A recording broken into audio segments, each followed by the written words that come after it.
When you're loading this tray, you want to make sure that you have scrap paper on top, and as we go through this unit, we'll develop scrap paper by pulling out copies that were either printed crooked or were not totally clear from other people's projects. So on this table over here, you'll eventually find a stack of scrap paper, and then beneath that you're going to want to have a bunch of good paper. One of the things that you'll find when running this machine is 90% of your time is going to be spent setting it up, and only 10%, even if that much, is going to be spent actually running your final product. This machine has a lot of spots where it jams. There are a lot of wheels and rollers and controls.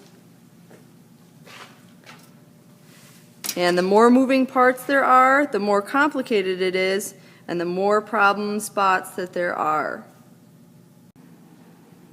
Once you're ready to run the press, the first thing that you're going to do is flip the drive and pump motors on. Then you are going to start the machine by pushing the lit button.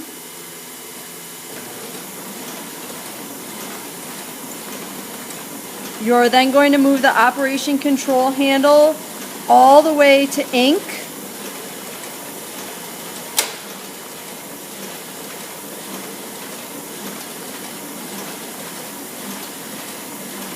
And once your plate is inked up and cleaned off in the areas that you don't want ink, you're going to move that operation control handle to image, and that's going to start to feed your paper.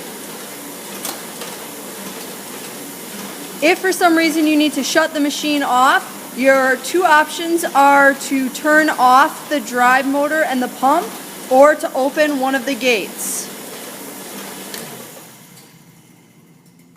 Or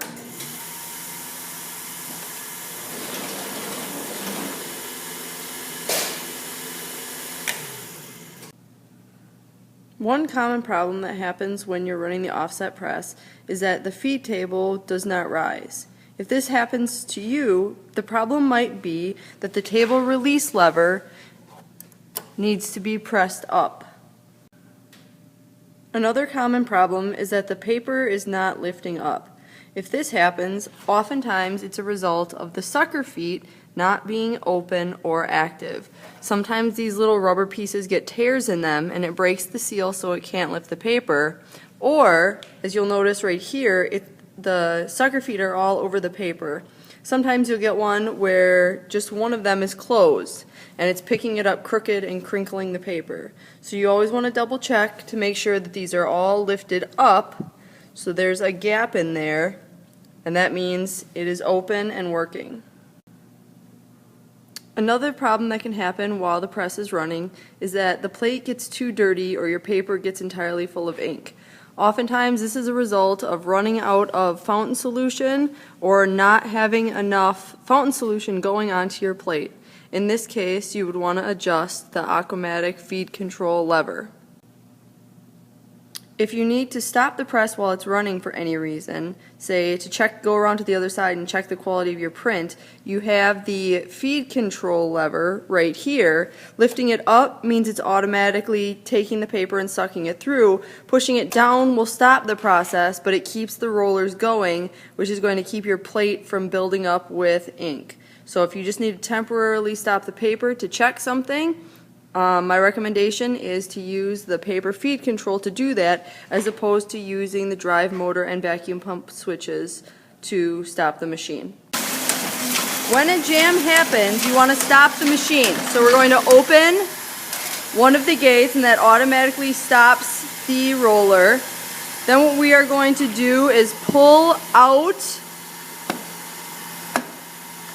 the impression cylinder wheel, and we can turn this and rotate it until it releases our piece of paper,